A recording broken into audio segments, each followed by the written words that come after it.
ভক্তবৃন্দের চরণে আমার কোটি কোটি দণ্ডবৎ প্রণিপাত। কবিরাজ গোস্বামীপাদ শ্রী শ্রী চৈতন্য চৈতামৃতি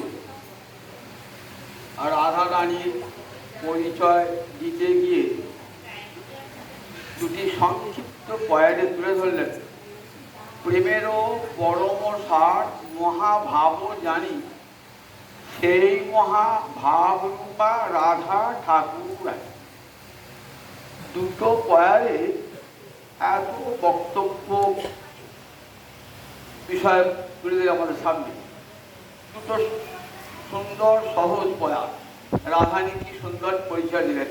প্রেমেরও পরম সার মহাভাব জানি, সেই মহাভাব রূপা রাধা ঠাকুরানী। রাধা ঠাকুরানী কে না মহাভাব স্বরূপিণী, প্রেমের পরম সার। এই জগতে প্রেমটা লাভ হয় কেমন করে? ভক্তি রসামৃত সিন্ধুতে এই প্রেম লাভের একটা ক্রম রূপ গোস্বামী পাঠ করেছেন। আদৌ শ্রদ্ধা, তত সাধু সঙ্গ, তত ভজন ক্রিয়া, তত অনর্থ নিবৃত্তি, তত নিষ্ঠা, তত রুচি, তত ভাব। তারপর তাহলে দেখুন, প্রথমে হল শ্রদ্ধা, আদৌ শ্রদ্ধা, শ্রদ্ধার আদৌ শ্রদ্ধা, তারপরে সাধু সঙ্গ বা গুরুপাদ আসতে হবে। তারপরে শুরু হলো ভজন, তারপরে যত অনর্থ আসবে সে অনর্থগুলিকে দূর করতে হবে। তারপরে নিষ্ঠা, তারপরে রুচি, তারপরে আসক্তি, তারপরে ভাব, আর এই ভাবের পর হলো প্রেম। এই প্রেমটা আবার ঘনীভূত হয় কেমন? একটা দুধকে মেরে মেরে মেরে মেরে যেমন দুধটা কেমন হয়, একবারে কড়ায় ফোটাচ্ছেন তো ফোটাচ্ছেন তো ফোটাচ্ছেন, এবার আস্তে আস্তে আস্তে দুধের সেই তরল ভাবটা থাকে কি থাকে না, শক্ত কাঠ করা হয়ে যায়। বলে এইবার প্রেমটা বৃন্দাবনে গিয়ে পরিপাক হচ্ছে। স্নেহ, মান, প্রণয়, রাগ, অনুরাগ, ভাব, ভাব। তাহলে কতগুলো স্তর পেরিয়ে তবে মহাভাব। প্রেমের পর স্নেহ, তারপরে মান, তারপরে প্রণয়, তারপরে রাগ, তারপরে অনুরাগ, তারপরে ভাব, তারপরে মহাভাব। তাহলে কোন স্তরে কোথাও একবার এই মহাভাবের আবার দুটো স্তর, অধিরূঢ় আর রূঢ়। অধিরূঢ় আবার দুটো স্তর, মাদন এবং মদন। রাধারানী এই মাদন স্তরে অধিষ্ঠিতা।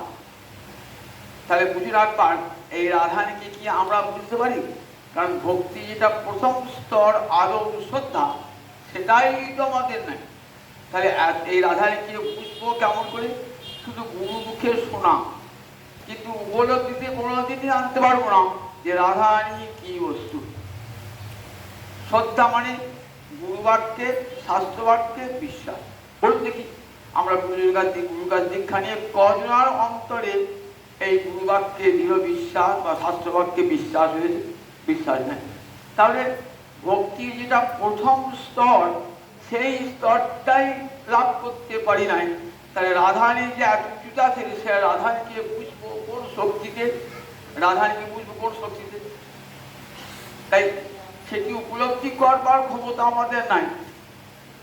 তার কথা শুনলে তার তো একটা প্রভাব আছে মনে একটা পরিবর্তন এনে দেয়।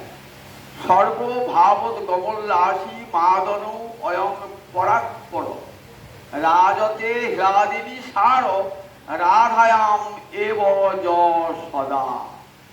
মাদরার্থ ভাবের সংজ্ঞাদিকে রূপ গোস্বামী বলছেন, সর্বভাবত গমল্লাসী, সব ভাবের একসঙ্গে সঙ্গে উদ্গম হয়।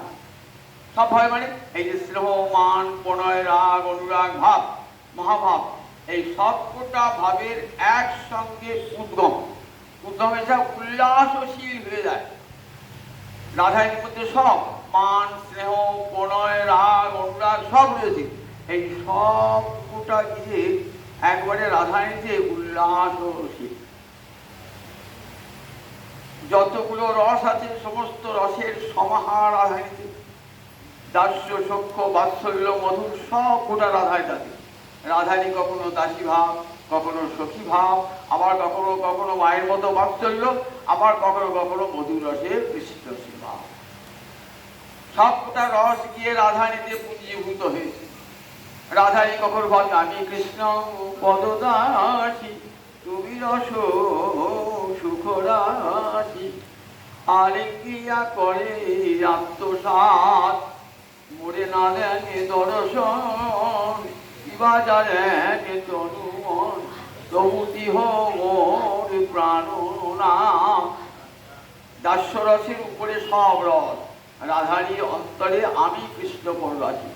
কখনো কৃষ্ণ আমার প্রাণ সখা, কখনো কৃষ্ণ আমার প্রাণনাথ, কখনো কৃষ্ণ আমার প্রভু। দেখেছেন তো এই সবকটা রস একসঙ্গে রাধারীর মধ্যে বিদ্যমান। আবার সবকটা সব ভাবগুলা রাধারীর মধ্যে সর্বভাবোদ্গমোল্লাসী মাদল অয়ং। মাদল ভাব মানে সমস্ত ভাবের একসঙ্গে উল্লাস। পরাৎপর মানে পর মানে শ্রেষ্ঠ, তার চেয়েও শ্রেষ্ঠ তারপর পরাৎপর। সর্বভাবোদ্গমোল্লাসী মাদনু অয়ং পরাৎপর রাজতে হ্লাদিনী সার। বলছে এই হ্লাদিনীর সার বস্তুটা কোথায়? রাধারীর মধ্যে বিরাজ করছে। রাধায়াম এব, একমাত্র রাধা রানীতে রাধায়াম যুক্ত এব, সত্যি করে রাধায়াম এব। অর্থাৎ এব কথা দিলে কেন, এই অব্যয়টা দিলে কেন? রাধারী ছাড়া আর কারো মধ্যে এই মহাভাব নাই। একমাত্র রাধারীর মধ্যেই আছে এই মহাভাব। ভগবান বলে ভগবানেও নাই এই মহাভাব, গোবিন্দেও নাই এই মহাভাব। তাই রাধায়াম এব য সদা, একমাত্র রাধা রানীতেই এই মহাভাব। দেখেছেন তো, যা ভগবানেও নাই। যে প্রেম কি করে, মারয়তি জগৎ সর্বং, জগৎকে নাচায়। কাকে কাকে নাচায় বললেন? এই প্রেমেতে কৃষ্ণকে নাচায়, জগৎকে নাচায়। গোবিন্দ বলছেন না, শ্রীরাধারে প্রেম গুরু আমি শিষ্য নর, নিত্য রামা নানা নিত্যে নাচায় উদ্ভট। এই প্রেম জগৎকে নাচায়, আবার গোবিন্দকে নাচায়। যে গোবিন্দ জগৎকে নাচায়, যে গোবিন্দ প্রেমের একটু কণা পেয়ে শিব নাচে, ব্রহ্মা নাচে, ইন্দ্র নাচে, আর সেই গোবিন্দকে নাচাচ্ছে কে? রাধারানী সেই গোবিন্দকে নাচাচ্ছে। তাহলে বুঝি না একবার রাধারানীর কথা কি মুখে বলা যায়? যে গোবিন্দের সামান্য প্রেমে পাগল হয়ে মহাদেব নৃত্য করছেন, ইন্দ্র নৃত্য করছেন, ব্রহ্মা নৃত্য করছেন, আর সেই গোবিন্দকে নাচায় রাধারানী। তাহলে কত উঁচুতে একবার রাধারানীর প্রেম দেখুন। তার আমরা হদিস গায়ে পেতে পারি কোথায় রাধারানীর প্রেম কত উঁচুতে, আর আমরা কত নিচে রয়েছি। অতদূরে আমাদের দৃষ্টি যাবে না রাধারানীর প্রেমের দিকে। মা দেবতী জগৎ সব, গোবিন্দকে মা তোয়ারা করে দেন। গোবিন্দ যেসে লোক নয়, কিন্তু গীতায় ভগবানকে কি বলেছে? পুরুষোত্তম। জগতে যত পুরুষ আছে সমস্ত পুরুষের মধ্যে শ্রেষ্ঠ। ব্রহ্মা ইন্দ্রাদি সবার মধ্যে শ্রেষ্ঠ তিনি পুরুষোত্তম। লোকে বেদে চ পতিত পুরুষোত্তম। তাহলে গোবিন্দ পুরুষোত্তম। তো আমরা জানি প্রকৃতি চঞ্চলা হয়, কিন্তু পুরুষ স্থির। পুরুষ স্থির, প্রকৃতি চঞ্চলা। প্রকৃতি কি করে? প্রকৃতির ধর্ম হচ্ছে পুরুষকে চঞ্চল করে তোলা। কিন্তু দেখবেন এই জগতে যখন ছোটখাটো গাছ দেখবেন বাতাস দিলেই নড়ে, কিন্তু বট গাছ সে এমন স্থির হয়েছে যত ঝড় দেখ সে নোয়াবে না। যদি তাকে নোয়াতে পারে, নড়াতে পারে, তবে জানবো বাতাসের শক্তি, বায়ুর শক্তি। তাই এই জগতে গোবিন্দ কেমন? গোবিন্দ স্থির। জগতে গোবিন্দকে নড়াতে পারে না, জগতে আমাকে আপনাকে নড়াবে, ভগবানকে নড়াতে পারে, ভগবানকে টলাতে পারে এমন শক্তি জগতে আজ পর্যন্ত নাই। বলে একমাত্র কে পারে? না রাধারানীর প্রেম ওই গোবিন্দকে পর্যন্ত টলিয়ে দিতে পারে। তাহলে বুঝুন সেই প্রেমের শক্তি কতখানি, যে প্রেমের শক্তিতে পুরুষোত্তম গোবিন্দ পর্যন্ত চঞ্চল হয়ে যায়। তার প্রমাণ বলে দেখো, রাধারানীকে একবার দেখবার জন্য গোবিন্দ কত ছদ্মবেশ ধারণ করেছে বলুন দেখি একবার। কখনো যোগী হয়েছে, কখনো নাপিতানির বেশ ধারণ করেছেন, কত কত বেশ, কখনো বাজিকরের বেশ ধারণ করেছেন। এক গোবিন্দ রাধারানীকে একবার শুধু চোখের দেখবার জন্যে কত বেশ ছদ্মবেশ। তাহলে বোঝা যায় যে ভগবান মিথ্যা বেশ ধারণ করেছে, ভগবানকে মিথ্যার আশ্রয় গ্রহণ করতে হয়েছে রাধারানীকে দর্শন করবার জন্য। এখানে কি বোঝা যায় যে গোবিন্দ কেমন চঞ্চল হয়েছেন। গোবিন্দ স্বরূপে যেতে পারেন নাই, মিথ্যার বেশ ধারণ করে রাধারানীকে দর্শন করেছে। তাহলে বোঝা যায় যে এই প্রেমের কত শক্তি। রাধারানীর প্রেম গুরু আমি শিষ্য নর, নিত্য আমার নানা নিত্যে নাচায় উদ্ভট। আমাকে নানা নৃত্যে নাচায় রাধা রানী নৃত্যে। রাধা কৃষ্ণ প্রণয় প্রকৃতি হ্যাদিনী শক্তি, রস্মাদ একাত্মনামপি ভুবি পুরা দেহ ভেদঙ্গত উতৌ। চৈতন্যাক্ষং প্রকট মধুনা তদ্বয়ং চৈক্যমাপ্তম। রাধা ভাবন্তি সুবলিতানি নৌমি কৃষ্ণ স্বরূপম। এই রাধা রানীর প্রেমের শক্তিটা আমরা কখন দেখতে পেলাম বলুন দেখি? যখন রাধা রানীর ভাব কান্তি নিয়ে কৃষ্ণচন্দ্র নবদ্বীপে গৌর হয়ে এলেন, তখন বোঝা গেল যে রাধারানীর প্রেম কত বড়। রাধা কৃষ্ণ প্রণয় বিকৃতি। রাধারানী আর কেউ নন, কৃষ্ণ প্রেমের পরিপাক। প্রেমের মূর্তি থাকে না, প্রেমের মূর্তি থাকে না, প্রেম একটা হৃদয়ের বৃত্তি। জগতে কোনো প্রেমে দেখেছেন হৃদয় যে প্রেম আছে তার মূর্তি আছে? তার তো মূর্তি নাই। কিন্তু সেই প্রেম কখনো কখনো মূর্তি ধারণ করে। প্রেম তো অমূর্ত, সে অমূর্ত প্রেম বৃন্দাবনে মূর্তি ধারণ করেছে। যখন অমূর্ত তখন গোবিন্দের সঙ্গেই রয়েছে, আর যখন মূর্ত তখন গোবিন্দ যে পৃথক হয়েছে। কেন? লীলা করবার জন্য। রাধা কৃষ্ণ এক আত্মা দুই দেহ ধরি, অন্যান্য বিরসয় রস আস্বাদন করি।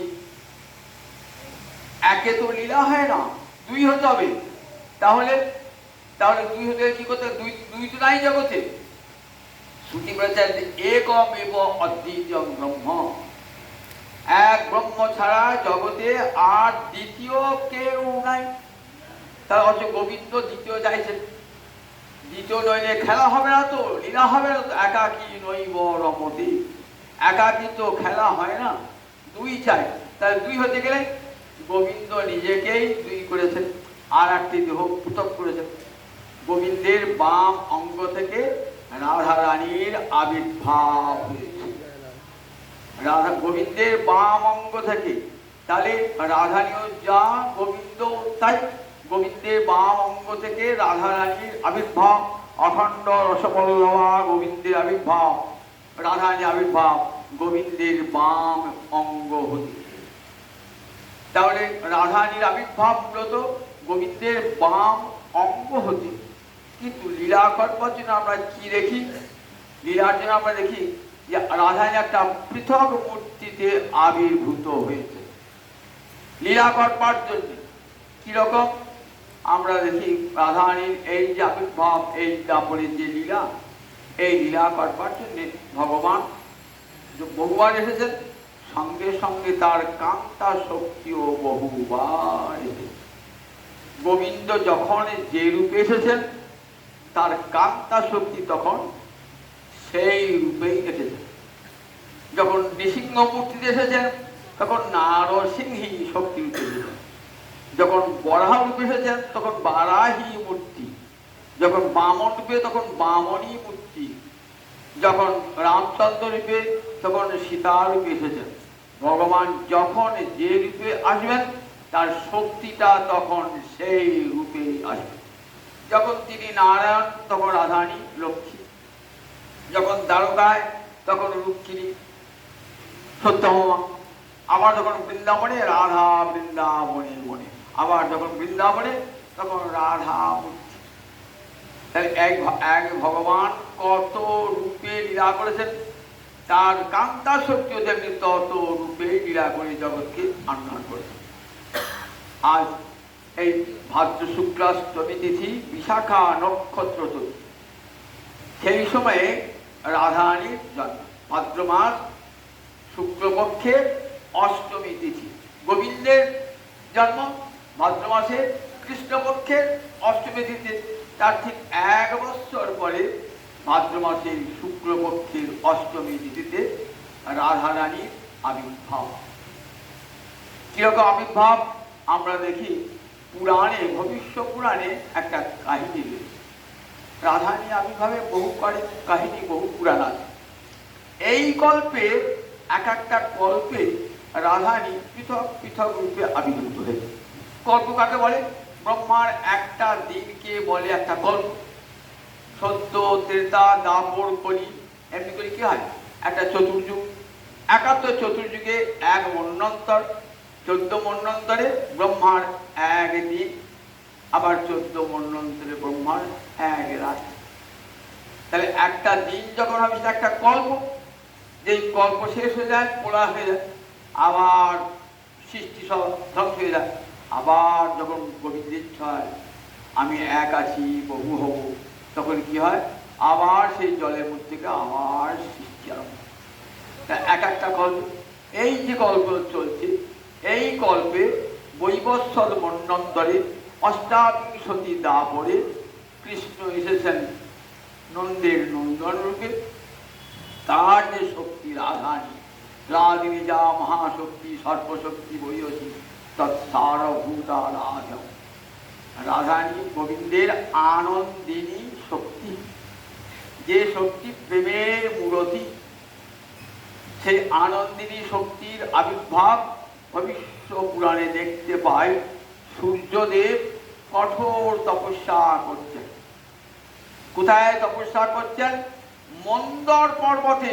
মন্দর দ্রোণীম আসাধ্য। মন্দর একটা পর্বত আছে, নাম শুনেছেন তো? এই পর্বতটা কখন দরকার ছিল দেখি? যখন ক্ষীর সমুদ্র মন্থন তোলা হয়, লক্ষ্মীকে তোলা হয়, তখন এই মন্দর পর্বত দণ্ড হয়েছিল। দণ্ড মানে যে দণ্ড যেরকম ননী মাখন মন্থন করা হয়, তেমনি ক্ষীর সমুদ্র মন্থন করবে এই মন্দর পর্বত। এই মন্দর পর্বতে একটা গুহায় সূর্যদেব তপস্যা করছেন। কতদিন তপস্যাটা? দেব পরিমাণে 1000 বছর। দিব্য বর্ষ সহস্রাণী। দেব পরিমাণে 1000 বছর। দেব পরিমাণ মানে আমাদের 6টা মাস দেবতাদের একটা দিন, আমাদের 6টা মাস দেবতাদের একটা রাত। এখন দেবতাদের রাত, আষাঢ় মাস থেকে দেবতাদের রাত। আবার দেবতাদের দিন কখন শুরু হয় বলুন দেখি? উত্তরায়ণ সংক্রান্তি মাঘ মাস থেকে দেবতাদের দিন। মাঘ মাস থেকে আষাঢ় মাস পর্যন্ত দেবতাদের দিন। আর আষাঢ় মাস থেকে একবারে পৌষ মাস পর্যন্ত দেবতারা ঘুরছে রাত। তাহলে একটা দিন দেখুন 24 ঘন্টা কেমন লাগলো। তেমনি করে ব্রহ্মা একটা দিন, এমনি করে দেব পরিমাণে 1000 বছর। তাহলে একটা দিন মানে দেখুন আমাদের একটা বছর, দেবতাদের একটা দিন। এরকম দেব পরিমাণে 1000 বছর তপস্যা করছেন। জল নাই, কোনো খাদ্য নাই, আহার নাই, নিদ্রা নাই, তপস্যা, সুকঠোর তপস্যা। এই তপস্যা এমন ঊর্ধ্বের ভূ ভুব মহ জন তপসত্য, এই সপ্ত লোক কম্পিত হয়ে উঠল। দেবরাজ ইন্দ্র ভাবছেন এমন কে তপস্যা করছে গো যে আমার দেবলোকটা পর্যন্ত কেঁপে উঠছে, ব্রহ্মলোক কেঁপে উঠছে। ব্রহ্মা ভাবছেন, তখন বলে দেখো ওরা প্রলয় আসবে নাকি সর্বোচ্যুত হব আমরা, এইসব ভাবতে ভাবতে কোথায় গেলেন তারা? ক্ষীর সমুদ্রের তীরে ভগবানকে ডাকছেন, প্রভু আমরা যে লোকে রয়েছি না সেই লোক ভূমিকম্পের মতো কাঁপছে, তাহলে কি আমাদের পতন হয়ে যাবে নাকি? ভগবান হাসতে হাসতে বলছেন, না গো না, কোনো চিন্তা নাই, তোমরা আপন আপন স্থানে অধিকারে থাকো। কশ্যপ নন্দন সূর্যদেব তপস্যা করছেন,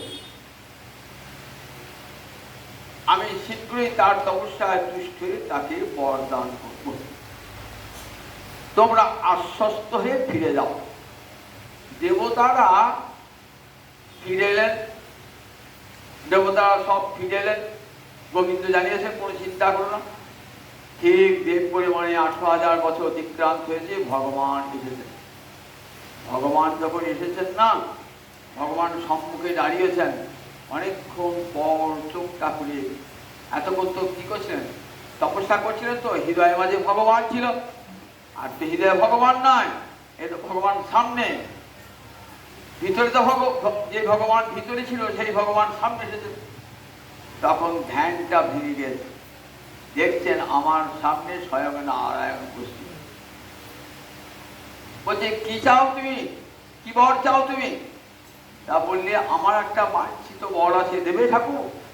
বলে, দেখো আমি শুনি তোমার নাম বাঞ্ছা কল্পতরু, ভক্তের বাঞ্ছা তুমি পূর্ণ করো, আমার এই বাঞ্ছাটা তোমাকে পূর্ণ করতে হবে। বলে, বলো তোমার কি বর, কি বর তুমি চাও? কন্যাং লক্ষণ সংযুক্তাং দত্ত্বা তৎ বশগো ভব, সুলক্ষণা একটি কন্যার জন্ম দাও। শুধু তাই নয়, তুমি হবে সেই কন্যার বশবর্তী। দেখুন কিরকম দাবি জড়ো, দেখুন কন্যা শুধু নন, এমন কন্যা দাও ত্রিজগৎ যার বশ, সেই হবে বশ। এই তিনটে জগৎ ঊর্ধ্ব মধ্য অধর গোবিন্দের বশীভূত, তাই গোবিন্দ তুমি তার বশীভূত হবে এমন কন্যা আমাকে দাও।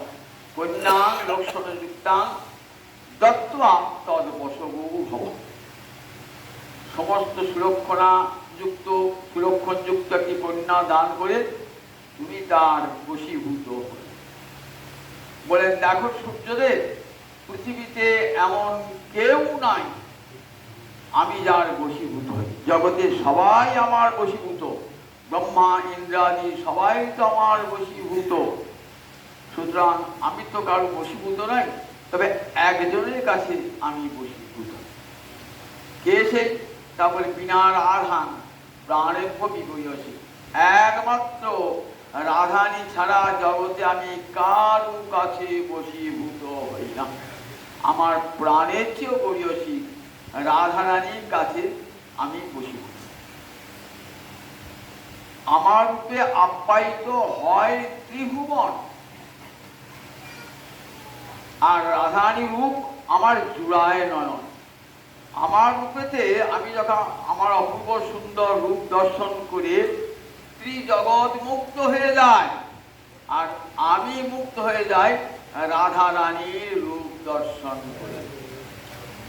আমার মুরলী গীতে, মোর বংশী গীতে জগৎ করে আকর্ষণ, আমার বংশী গানে জগৎ আকর্ষিত হয়, আর রাধারানীর বচন হরে আমার শ্রবণ। রাধায় যখন কথা বলেন না, তখন আমার কান দুটো হরণ করে নেয়। পৃথিবীতে আর কেউ পারে না, একমাত্র রাধারানী ছাড়া। বিনা রাধা প্রাণে ভবি করিয়সী। ঠিক আছে, তুমি যখন বলেছ তোমার বাঞ্ছা পূর্ণ হবে, কখন পূর্ণ হবে? তা বললে, আগামী বৈবস্বত মন্বন্তরে অষ্টাবিংশতি দাপরে আমি গোকুলে আবির্ভূত হব নন্দমহারাজার নন্দন রূপে। তুমিও জন্মাবে কোথায়? বললেন বর্ষানায় রাভেলে, সেখানে তুমি জন্মাবে বিষভানু ও রাজা রূপে, ভানু মানে সিন্ধু, বিষভানু রাজা রূপে তুমি জন্মাবে। তোমার বিবাহ হবে কার সঙ্গে বলে, কীর্তিদা দেবীর সঙ্গে, মহাভানু বলে এক রাজার কন্যার সঙ্গে তোমার বিবাহ হবে। তার নাম হবে কীর্তিদা। তোমাদের একটি কন্যা সন্তান জন্মগ্রহণ করবে, কিন্তু সেই কন্যা লীলা হেতু পর দ্বারা হবে, লীলা করবার জন্যে পরবধূ হবে। এ জগতে আমার লীলাটা হবে এবার কেমন না, পরকীয়া রসের লীলা হবে। চলে গেলেন ভগবান, চলে গেলেন। বরটাকে খুব সন্তুষ্ট।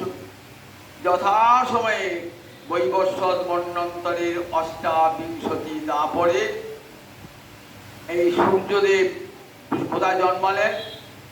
বর্ষানায় জন্মালেন। বর্ষানায় জন্মে যথাসময়ে কীর্তিদার সঙ্গে বিবাহ হলো, কিন্তু সন্তান তো হলো না, সন্তান তো নাই।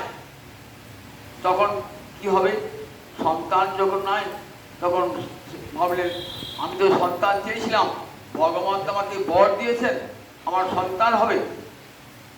কীর্তি বলতে, এক কাজ করো, গোবর্ধনের পাশে যে কাত্যায়নী আছে, তিনি সবার বাঞ্ছা পূর্ণ করেন, সেই কাত্যায়নী দেবীর স্তুতি করেন।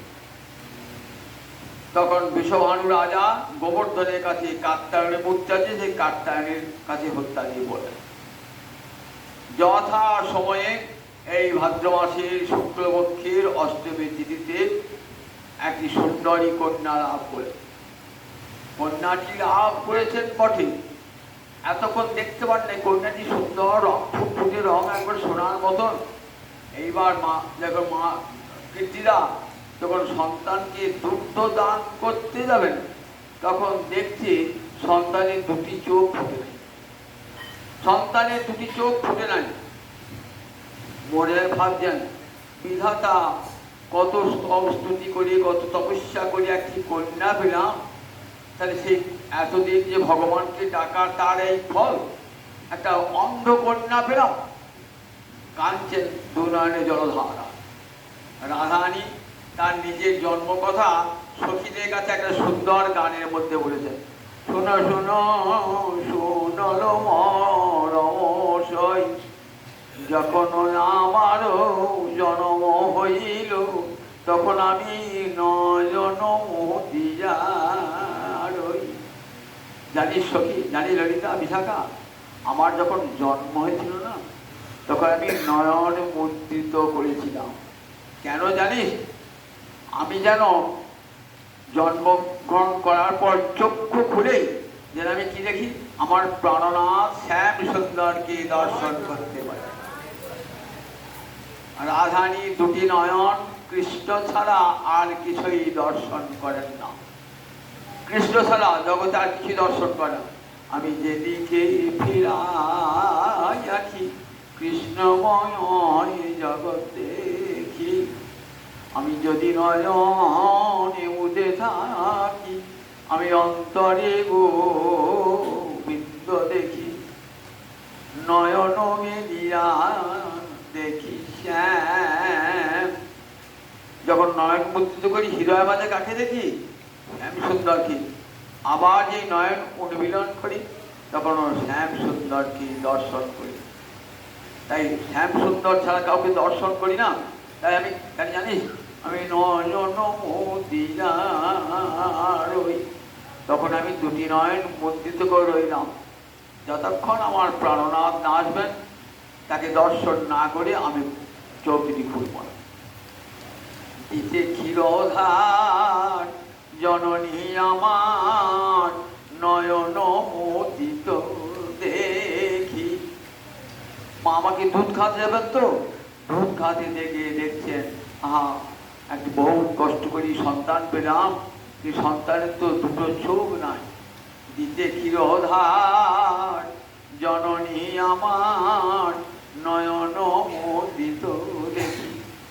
জননী আমারও করে হাহাকার, কহিল সকলে ডাকি।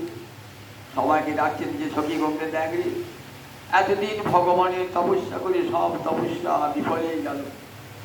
কন্যা একটি পেলাম বহু কষ্ট করে, কিন্তু সেই কন্যা রূপে অনুপমা, কিন্তু তার দুটি নয়ন নাই। দেখ এমন কন্যা পেলাম, তার দুটি নয়ন নাই। তাই বলছি দেখো, আমি রাধা জননী আমার করে হাহাকার, কহিলা সকলে ডাকি।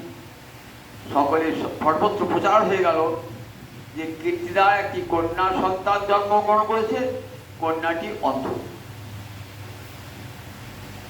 সেই কথা শুনে, সে কথা শুনিয়া জননী যশোদা বধূরে লইয়া করি। মা যশোদা রয়েছেন কোথায়? মা জন্মদালে মা যশোদা রয়েছেন। শুনতে পেয়েছেন তারই বান্ধবী কীর্তিদা একটি সন্তান হয়েছে। শুনি সেই কথা জননী যশোদা বধূরে লইয়া করি। আমার প্রাণনাথকে গোবিন্দকে কোলে করে আসছে। শুধু গোবিন্দ নয়, মা রোহিণী বলরামকে শ্রাবণী পূর্ণিমায় বলরাম হয়েছে। আর আগে আসছেন কে? বড়াই বুড়ি যোগমায়া, যিনি রাধা মাধবের মিলন ঘটাবেন, যিনি বড়াই বুড়ি আসছে। শুনি সেই কথা জননী যশোদা বধূরে লইয়া করি। আমারে দেখিতে আইলা তুরিতে সুতিকা মন্দির দ্বারে। কই রে সই কীর্তিদা তোর কন্যা দেখি? বলি সুতিকা মন্দির দ্বারে এসেছেন। মা রোহিণী এসেছেন, যশোদা এসেছেন, বড়াই বুড়ি এসেছেন। তখন কাঞ্চন কীর্তিদা হও বলি, দেখাইয়া রানী কহিছেন বাণী। দেখিয়ে বলছেন দেখো এই কি ছিল মোর কপালে, করিয়া সাধনা পেলাম অন্ধ কন্যা, বিধি এত দুঃখ দিল। দেখো সাধনা করে কন্যা পেলাম, কিন্তু সেই কন্যা অন্ধ। তখন মাকে এসেছেন, মাকে প্রণাম। মা যশোদা বয়সে বড় তো, মা যশোদাকে রোহিণীকে প্রণাম করছে। উঠো উঠো বলি করে ধরি তুলি, বসালো যত্ন করি। প্রণাম করছে, দুটি হাত ধরছে, করতে ওর কাঁদিস না বলে মা যশোদা হাত ধরে ধরে চলে বসে। হেন এই সময়ে মায়ের দেওয়া গিয়া বধূ পরশিল রে। কোল থেকে নামিয়ে দিয়েছেন গোবিন্দকে। এবার দুটি হাত দিয়ে কোল থেকে নামাতে হতো, কোল থেকে নামিয়ে দিয়েছেন তো। হেন এই সময়ে মায়ের দেওয়া গিয়া বধূ পরশিল রে। তখন মাকে ছেড়ে কোথায় থেকে বধূ হামাগুড়ি দিয়ে এসেছেন কার কাছে? রাধারানীর কাছে। এসে কি করলেন? রাধারানীর নয়ন কমলে তার দুই করকমল স্পর্শ করেছে। দিতে গায়ে হাত মোর প্রাণনাথ, অন্তরে বারল সুখ। বুঝতে পেরেছেন? গোবিন্দের অঙ্গের পরশ রাধারানী ছাড়া কেউ বুঝতে পারে? এই গোবিন্দের অঙ্গের পরশ বুঝতে পেরেছেন। দিতে গায়ে হাত মোর প্রাণনাথ, অন্তরে বারল সুখ। তখন আমার কি অনুযায়ী হাসিয়া কাঁদিয়া আঁখি প্রকাশিয়া আমি হেরিল বধুর। আমি হাসিয়া কাঁদিয়া আঁখি প্রকাশিয়া হেরিল বধুর। তখন একদিকে আমার হাসি, একদিকে কান্না, দুটো মিশেছি। বেশি কেমন? তখন আমি হাসিয়া কাঁদিয়া হেরিল বধুর মুখ, আমার প্রাণনাথের বদন দেখতে পেলাম। ওই বদন দেখবার জন্যই তো আমি নয়ন মন্ডিত করেছিলাম। তখন যশোদা কি করলেন? মা যশোদা কীর্তিদা তখন আমারই কল্যাণে করিলা বিবিধ দান। তখন আনন্দিত মনে মা যশোদা এবং মা কীর্তিদা বিবিধ দান করলেন। সবাইকে ব্রাহ্মণ পুষ্টমাতৃকে দান করলেন। যেমন সুন্দর কন্যা হয়েছে, কন্যার চোখও হয়ে গিয়েছে, খুব আনন্দে দান করলেন। তারপরে সুজন যে জন জানে সেই জন কুজনে নাহি কো জানে। যারা কুজন তারা জানে রাধানী, তারা রাধানী অন্ধ হয়ে জন্মেছে।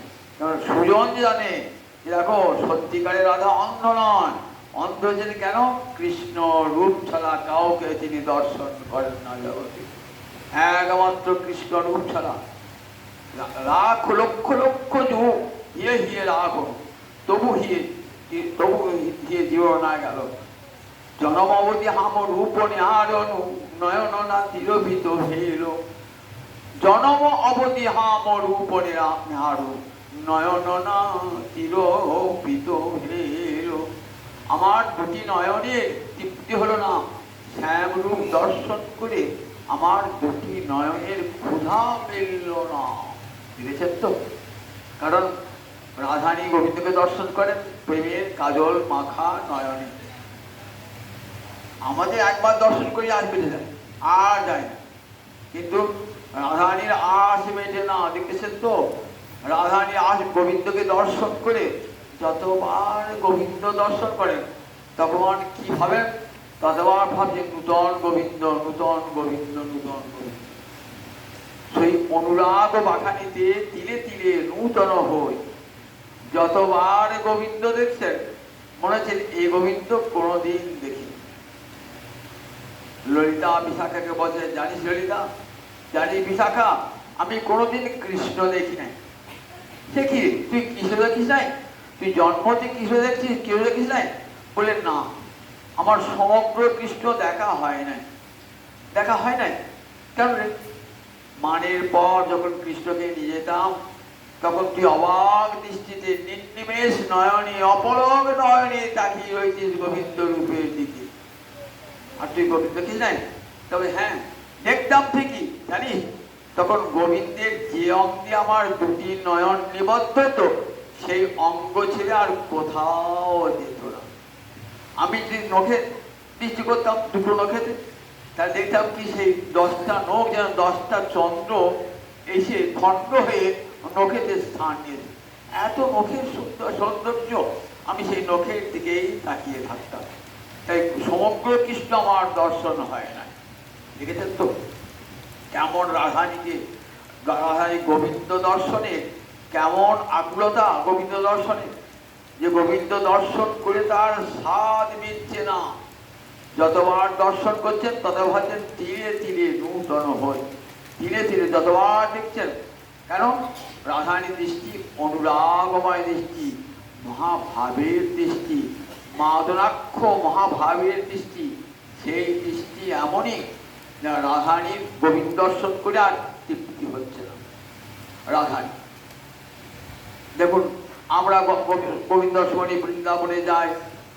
রূপ গোস্বামী পাদ বলছেন বৃন্দাবনে গিয়ে যদি আবার সংসার রঙ্গমঞ্চের মধ্যে ফিরে আসতে ইচ্ছে হয়, বন্ধুর সঙ্গে রঙ্গ করতে ইচ্ছে হয়, তাহলে কেশী তীর্থের উপকণ্ঠে যে হরিতনু আছে, কৃষ্ণমূর্তি আছে, সেটা দেখো। দেখলে কিন্তু তোমরা সত্যিকারে আর সংসার করতে পারবে না। আমরা সত্যিকারে কৃষ্ণ দর্শন করি না। যদি দেখতাম তাহলে আর মায়ার সংসার আমাদেরকে ভুলিয়ে রাখতে পারত। আমরা কৃষ্ণ দর্শন করি না, যাই বেড়ানো হয় আবার চলে আসি। দেখো রাধানী কেমন কৃষ্ণ দর্শন করছেন। রাধানী কৃষ্ণ দর্শনের আশা মিটছে না, গোবিন্দ দর্শন করছে। রাধানী দুটি নয়ন কেবল কৃষ্ণ দর্শনের অন্তর্গত। রাধা কৃষ্ণ প্রণয় প্রকৃতি আত্মী শক্তি রসমান একাত্মানব একাত্মানবি ভুবি পুরা দেহ ভেদঙ্গত একাত্মন বললেন। দুটি এক আত্মা রাধা কৃষ্ণ, এক আত্মা রাধানী। কৃষ্ণ থেকে পৃথক, এক গোবিন্দই রাধানী হয়েছে। যদি কেউ মনে করে রাধানী আলাদা গোবিন্দ আলাদা, তিনি ভুল করবেন। গোবিন্দই রাধানী হয়েছে। এই যে আসে কোটি কোটি গোপী দেখছেন তো, কোটি কোটি গোপী আর কেউ নয়, স্বয়ং গোবিন্দই কোটি কোটি গোপী হয়েছে। গোবিন্দ হচ্ছে রাধা রানী, রাধানী হচ্ছে কোটি কোটি গোপী। রাধানী হচ্ছে কোটি কোটি, রাধানী হইতে সব কান্তা করে বিস্তার, রাধানী সব কোটি কোটি গোপী। তাহলে গোপী বলে আর কে না ওই রাধিনী শক্তি সব মূরতি। এক একজনের এক একটি ভাব। কৃষ্ণ সেবা মনোবৃত্তি সখী আশোপাত বলছে। রাধানী ভাবছেন কৃষ্ণকে করায় শ্যাম রস মধু পান। এটাই তার জীবনের ব্রত, রাধারানীর জীবনে একটাই ব্রত। কি ব্রত? না কৃষ্ণকে আনন্দ দান। আনন্দ দান। রাধারানী তো প্রেমের মূর্তি। রাধারানীকে যদি একবার অন্তর্টি ভাবেন কি লাভ হয়ে যাবে। যদি কোনো সৌভাগ্যক্রমে, যদি কোনো সাধু বৈষ্ণব গুরুদেবের কৃপায় একবার হৃদয় মাঝেও যদি রাধারানীকে দর্শন হয়, তাহলে প্রেম লাভ হয়ে যাবে। দেখেন না, এমনই তার শক্তি। এই জগৎ দেখেন না, যদি আপনি দীর্ঘদিন সরস্বতীর উপাসনা করার পর সরস্বতী দেখেন, আমরা বিদ্যা লাভ হয়। যেমন কালিদাস মূর্খ ছিলেন, যে সরস্বতী দর্শন করলেন, একবারে মুখ দিয়ে বাক্য উচ্চারণ করলেন। সরস্বতীকে দর্শন করার সঙ্গে সঙ্গে বিদ্যা লাভ হয়ে গেল। এমন প্রভাব। লক্ষ্মী, আমরা যদি লক্ষ্মীকে দর্শন করেন, তাহলে আমরা ধনের অভাব থাকবে না। কুবের লক্ষ্মীকে দর্শন করেছেন, ধনের অভাব নাই। আপনি মা কালীকে দর্শন করেন, তাহলে আপনি হৃদয়ে শক্তি লাভ হয়ে যাবে। যদি দুর্গাকে দর্শন করেন, সমস্ত কল্যাণ দুর্গতি নাশ হয়ে যাবে। ঠিক তেমনি যদি রাধারানীকে হৃদয়ে দর্শন করেন, দর্শন সত্যি, তাহলে হৃদয়ে প্রেম লাভ হয়ে যাবে। গৌরহরিকে দর্শন করার সঙ্গে সঙ্গে লোকে প্রেম পেতেন কেন? গৌরকে দর্শন করে, কৃষ্ণকে দর্শন করে প্রেম পেতেন না, কিন্তু গৌরাঙ্গকে দর্শন করে সকলে প্রেম লাভ করতে। হরি বলি বাহু তুলি প্রেম দৃষ্টে চায়, করিয়া কলমশ নাশ জগত ভাষায়। আমার গৌরহরি যখন নৃত্য করছেন না, একবার যে তাকাচ্ছে, ওই গৌরহরির অঙ্গেতে যে তাকাচ্ছে না, সঙ্গে সঙ্গে প্রেম লাভ হয়ে যাচ্ছে। কেন বলতে কি? কৃষ্ণ তো ভিতরে, বাইরে তো রাধারানী, বাইরে তো রাধারানী। রাধারানী তার প্রতিটি অঙ্গ গড়িত করে কৃষ্ণকে আবৃত করেছে। তাই সবটাই রাধার বাইরে, সবটাই রাধা মূর্তি। তাই গৌরহরিকে দর্শন করার সঙ্গে সঙ্গে একটা হরিণ হরিণী, মৃগ মৃগী, তারা প্রেমে নৃত্য করছে। অতি বড় পাপিষ্ঠ জন, তারাও প্রেমে নৃত্য করছে। জগাই মাধাই পর্যন্ত প্রেমে নৃত্য করছে। দেখুন, এত বড় ক্ষমতায় প্রেমের, এত বড় শক্তি। তাহলে রাধারানী প্রেমের মূর্তি, প্রেমের মূর্তি রাধারানী। রাধারানী প্রেমের মূর্তি। এই প্রেমে বলছেন নারদ পঞ্চমতে বলা আছে যে দেখো, সা ভগবতী কদাচিৎ ঈক্ষতে। এই ভগবতী রাধারানী যদি কোনো প্রকারে সাধনায় কোনো সাধকের দর্শন হয়ে যায়, তাহলে সঙ্গে সঙ্গে সে কৃষ্ণ প্রেম অনুভব করতে পারে। রাধারানী দর্শনে কৃষ্ণ প্রেম লাভ হয়ে যায়। সেই জন্য বলে দেখো, যদি আগে কৃষ্ণ ভজন করতে হয়, প্রেম ছাড়া তো কৃষ্ণ সেবা হবে না। সেই প্রেম কার কাছে পাবে? কোথাও পাবে না জগতে। একমাত্র রাধারানীর কৃপা ছাড়া সে প্রেম লাভ হয়ে যায়, পাওয়া যায় না। দেবী কহি দোতমানা পরমা সুন্দরী, কিংবা কৃষ্ণ পূজা ক্রিয়ার বসতি ন গড়ি। কবিরাজ গোস্বামী পাদ কি সুন্দর বলছেন। দেখুন, বলছেন দেখো, যদি কৃষ্ণ প্রেম দিয়ে কৃষ্ণ সেবা করতে চাও, তাহলে রাধারানীর চরণে আশ্রয় গ্রহণ করো। কেমন সুন্দর উদাহরণ দিলেন। কিংবা কৃষ্ণ পূজা ক্রিয়ার বসতি নগরী। পল্লীগ্রাম এই দুর্গা পূজা আসছে তো, দুর্গা পুজো যে হাট বাজার করতে হবে, যার বাড়িতে দুর্গা পূজা আছে হাট বাজার করতে হবে তো, তা সেটা গ্রামে পাওয়া যাবে? গ্রামে পাওয়া যাবে না। পাশাপাশি কোনো নগরীতে চলে আসবে, কাটোয়া আসবে, না বর্ধমান আসবে, না অন্য কোনো নগরে যাবে। বলে সেখানে কি পাবে? দুর্গা পূজার সব দ্রব্য পাওয়া যায়। ঠিক তেমনি যদি কৃষ্ণ সেবা করতে চান, তাহলে কৃষ্ণ সেবার যাবতীয় উপকরণ সব রাধারানীর মধ্যে বিদ্যমান। রাধারানী তাহলে গোবিন্দ পেতে হলে কি করতে হবে? সর্বাগ্রে রাধারানী নাম, রাধারানী করুণা লাভ করলে তবে কৃষ্ণ পাওয়া যায়। সেই জন্য আগে রাধারানীর সেবা, পরে কৃষ্ণ সেবা। এই রাধারানীর আর একটা জন্মের কাহিনী তুলে ধরেছেন রূপ গোস্বামী পাদ তার ললিত মাধব নাটকে। সেটা তার অন্য কল্পের জন্ম কাহিনী। অন্য কল্পে, কল্প মানে ব্রহ্মার একটা দিনে একটা কল্প হয় বললাম, অন্য কল্পে বললেন বিন্ধ্য পর্বতের অন্তরে খুব বাসনা হয়েছিল। কি বাসনা হয়েছিল? যে হিমালয়ের বড় অহংকার। কি অহংকার? না আমার জামাই কে জানো? আমার জামাই দেবাদিদেব মহাদেব, তিনি কৈলাসে থাকেন, এমন জামাই পেয়েছি। তাই বৃদ্ধ পর্বত অন্তরীণ ছিল আমার জামাই এমন হবে যে মহাদেব তার স্মরণ গ্রহণ করবে। অন্তরে বাচ্চা জেগেছে, কি করবেন? ব্রহ্মা সুকঠোর তপস্যা করলেন। ব্রহ্মা দেখা দিলেন, বললেন কি চাও? তা বললেন আমি চাই এমন জামাতা, এমন কন্যা যে তার স্বামী হবে, যে তার স্বামীকে স্বয়ং মহাদেব পর্যন্ত স্তুতি করবে। বললেন বাবা তাহলে তো কৃষ্ণকে পেতে হবে, তাহলে তো রাধানীকে পেতে হবে, তার রাধানী ছাড়া তো কৃষ্ণকে পাওয়া যাবে না। তখন ব্রহ্মা তখন রাধানীর স্তব স্তুতি শুরু করলেন। রাধানীর স্তব স্তুতি শুরু করার পর রাধানী বলেন ঠিক আছে, আমি আবির্ভূত হব যুগে যুগে কীর্তিদার গর্ভে, সেখান থেকে যোগমায়া সেই গর্ভটিকে সংকর্ষণ করে নিয়ে আসবে বিন্দ পর্বতের পত্নীর গর্ভে। কীর্তিদা গর্ভবতী হলেন, যোগমায়া পূর্ণমাসী সেই গর্ভকে সংকর্ষণ করে নিয়ে গেলেন বিন্দ পর্বতের পত্নীর গর্ভে। বিন্দ পর্বতের পত্নীর দুটি মাত্র সন্তান ও দুটি কন্যা, রাধারানী আর চন্দ্রাবলী। খুব আনন্দ যে আমার দুটি কন্যা জন্মগ্রহণ করেছে এবং এদের স্বামী হবে কৃষ্ণ। কৃষ্ণের কাছে মহাদেব পর্যন্ত প্রণাম জানাবে কৃষ্ণকে। খুব আনন্দ। যখন জন্মিয়েছেন না, সেই সময় একটা রাক্ষসী এসে হাজির। রাক্ষসী তার বিশাল ঠোঁট দিয়ে ওই দুটি কন্যাকে আকাশে উড়িয়ে যাচ্ছে। তখন বৃন্দ বড় ভাবছেন বহু কষ্ট করে সাধনা করে দুটি কন্যা পেলাম, আর সেই কন্যা দুটি নিয়ে গেল ওই বাজ পাখিটা। তখন সঙ্গে সঙ্গে পুরোহিতকে ডাকলেন, তুমি রাক্ষস নাশন মন্ত্র পাঠ করো। তখন পুরোহিত রাক্ষস নাশন মন্ত্র পাঠ করলেন, আর পথে উড়ে যেতে যেতে যমুনার নদীতে যমুনার জলে পড়ে গেলেন ওই দুই কন্যা। এদিকে মা কীর্তিদা, তার তো গর্ভ নষ্ট হয়ে গেছে, মা কীর্তিদা স্নান করতে গেছেন, দেখছেন জলে ভাসতে ভাসতে একটা সুন্দরী বালিকা। তখন সেই বালিকাটিকে নিজের গৃহে নিয়ে এলেন কীর্তিদা। এই একটা কল্পে রাধারানীর জন্মের বর্ণনা আছে, ললিত মাধবে দিয়েছে।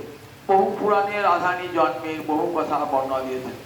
যাই হোক, আজ শুভ দিনটিতে ভাদ্র মাসে শুক্লপক্ষের অষ্টমী তিথিতে কুসুমানু রাজার কন্যারূপে রাধারানী এসেছিলেন। রাধারানী পরম করুণাময়ী, কারুণ্য বিগলিত দেহা। করুণায় হৃদয় বিগলিত হয়, কিন্তু দেহ বিগলিত হয় করুণায়। এত করুণা রাধারানী, অন্তরে এত করুণা।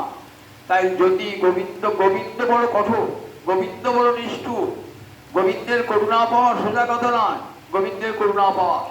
কিন্তু রাধারানী করুণা, রাধারানী এমন কোমলচিত্তা। রাধারানীর চরণে, হে রাধারানী, হে মহাদেবী, আমি তোমার চরণে আশ্রয় নিলাম। যদি কেউ একবার বলে, যদি মুখেও একবার রাধারানীর নাম উচ্চারণ করে, কৃষ্ণ সেখানে ছুটে আসে। রাধতি গোবিন্দম গোবিন্দের রাধ দেওয়া। রাধারানীর নামটি কেন রাধতি গোবিন্দম? গোবিন্দকে আরাধনা করেন, আবার কেউ বলেন গোবিন্দই দ্বারা রাধারানী আরাধিত হন। জগতে গোবিন্দ কার আরাধনা করেন? একমাত্র রাধারানীর আরাধনা করেন। মানের পর মান প্রসাদনের জন্য রাধারানী কি করছেন?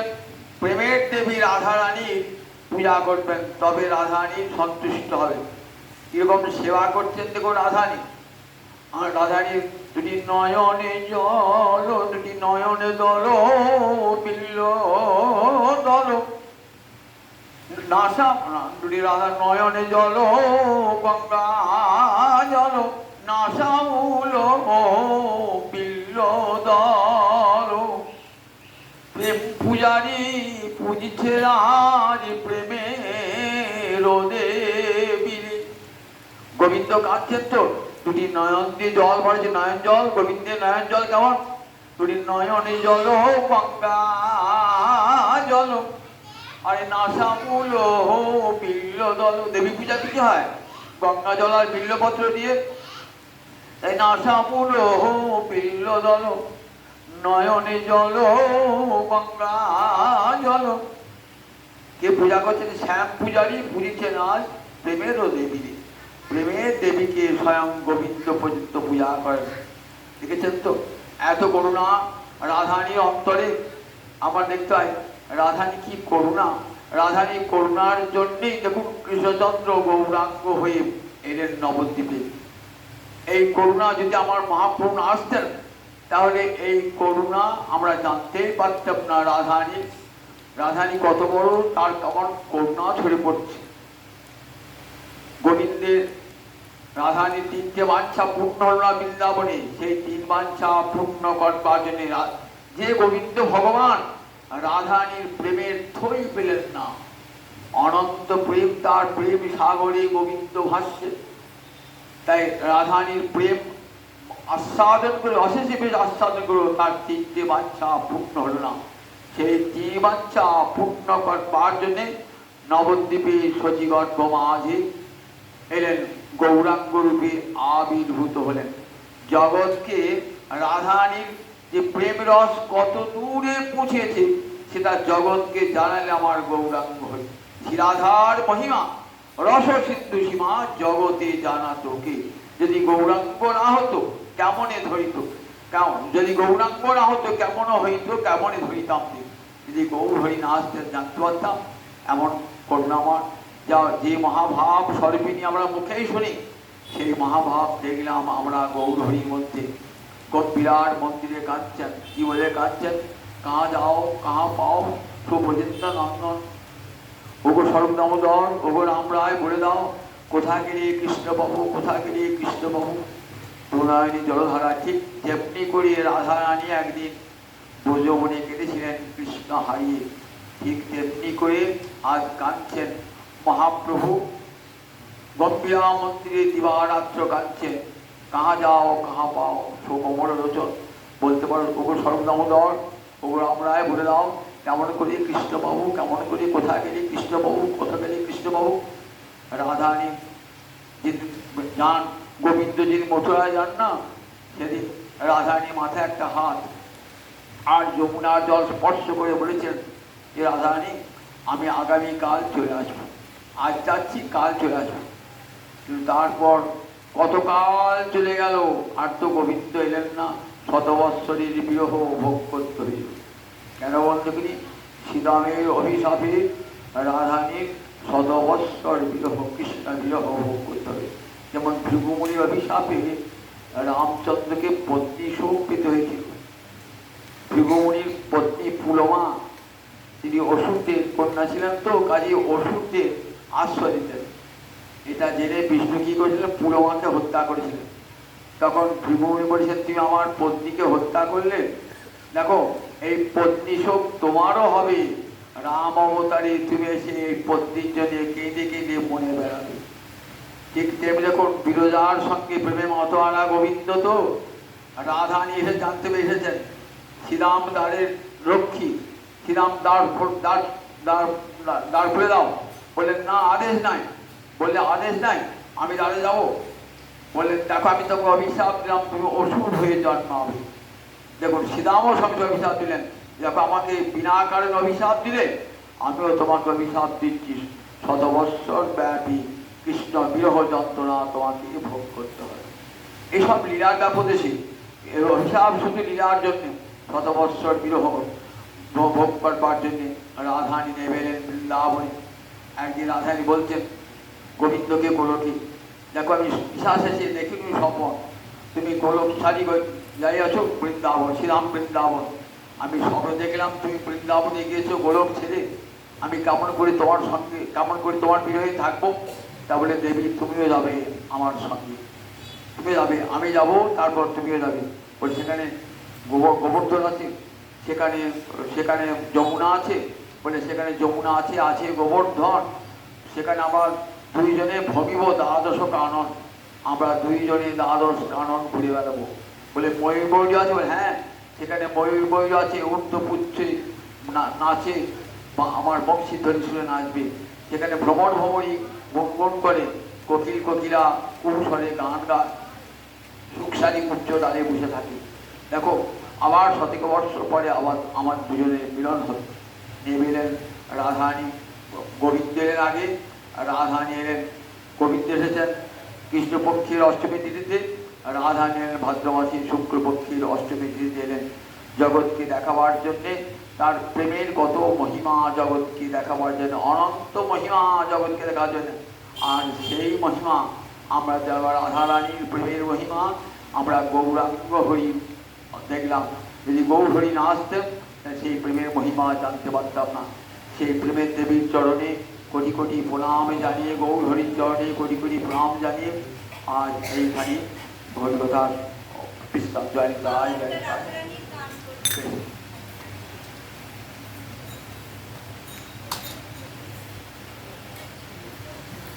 শুক্লাষ্টমী তিথি বিশাখা নক্ষত্র তিথি, ভাদ্র শুক্লাষ্টমী তিথি বিশাখা নক্ষত্র তিথি, ভাদ্র শুক্লাষ্টমী তিথি বিশাখা নক্ষত্র তিথি।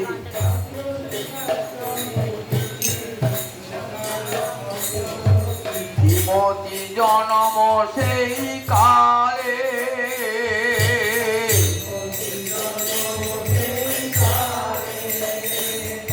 শ্রীমতী জনম সেই কালে,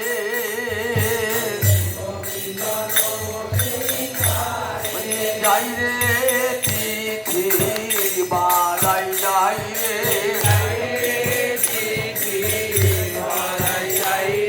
যাই রে তিথি বালাই যাই রে,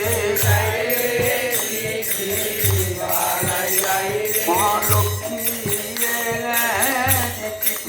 ঘরে যাই রে তিথি বালাই যাই রে।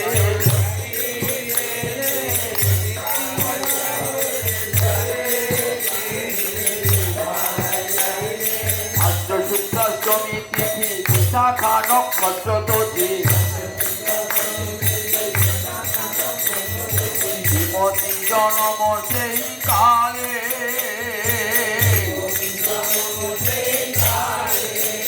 আমার মধ্য দিন গত রবি দেখিয়া বালিকা ছবি, জয় জয় দেই কুতুহলে, জয় জয় দেই কুতুহলে, জয় জয় দেই কুতুহলে, আনন্দ আর ধরে নারে,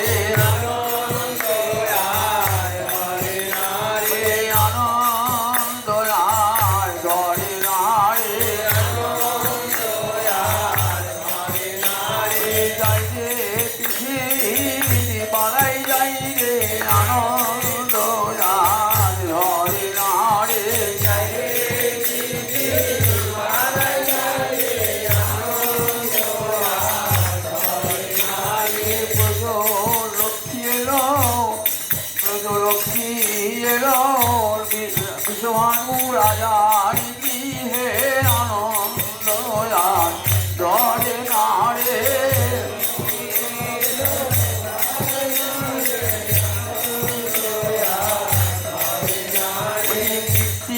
দার করে আলো করে, আনন্দ আর ধরে নারে,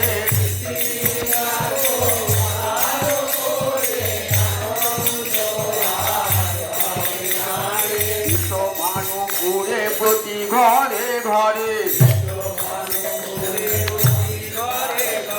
জয় রাধে শ্রী রাধে বলে, জয় রাধে শ্রী রাধে বলে, রাধা রানী জয় দেয় গো,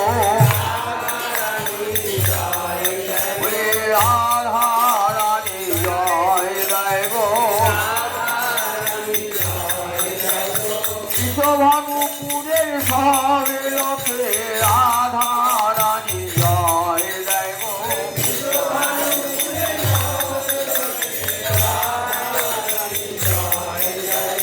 বিশ্বভানুপুরে প্রতি ঘরে ঘরে,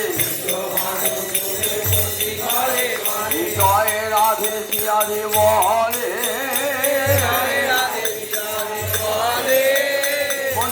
আমি মুখ দেখি রাজা হইলাম মহাসখী,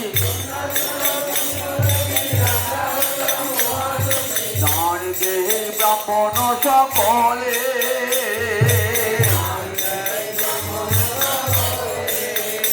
আবার নানা দ্রব্য হত্যে করি নগরের যত নারী,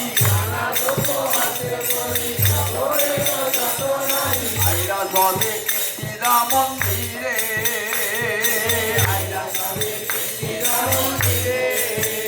বলি অনেক পুণ্যের ফলে দৈব হইলাম অনুকূলে, হেন বালিকা মিলে তোরে,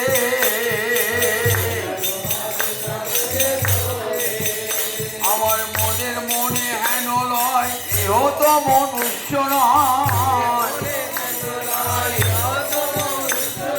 মনের মনে হেন লয় ইহ তো মনুষ্য নয়,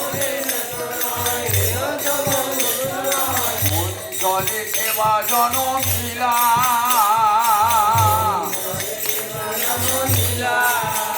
আমার ঘন শ্যাম দাস কয় না করিও সংসার,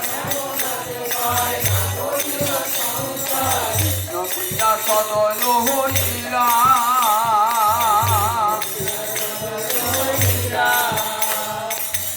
প্রিয়া সদয় হইলা,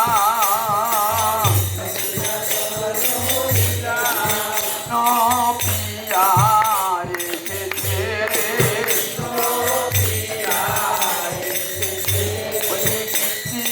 তার পরে আলো করে, না প্রিয়া রেখেছে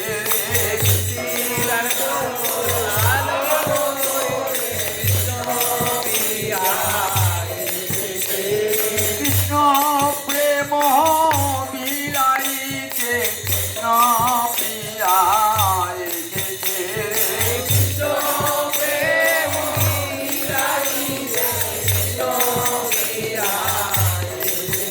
কৃষ্ণ প্রেমে জগৎ ভাষারে,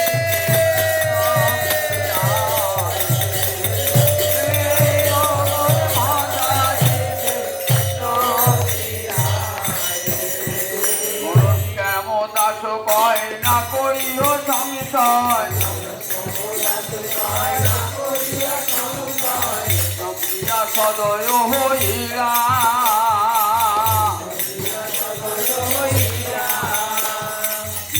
প্রিয়া সদয় হইলা। জয় জয় রাধে।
ময় চরণের নূপুর সুন্দর ময় বিভক্ত ভঙ্গিমা সুন্দর ময় পতিতটে পিত বসন সুন্দর ময় বলে মনোমালা সুন্দর ময় মাতা নয়ন পরম সুন্দর ময় জোড়া ভুরু পরম সুন্দর ময় ললাটের তিলক সুন্দর ময় মাথায় ময়ূর পাখা সুন্দর ময় মামে রাধারানী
শুক্রবার গোবিন্দ মন্দিরে পাঠ করবো, আর শনিবার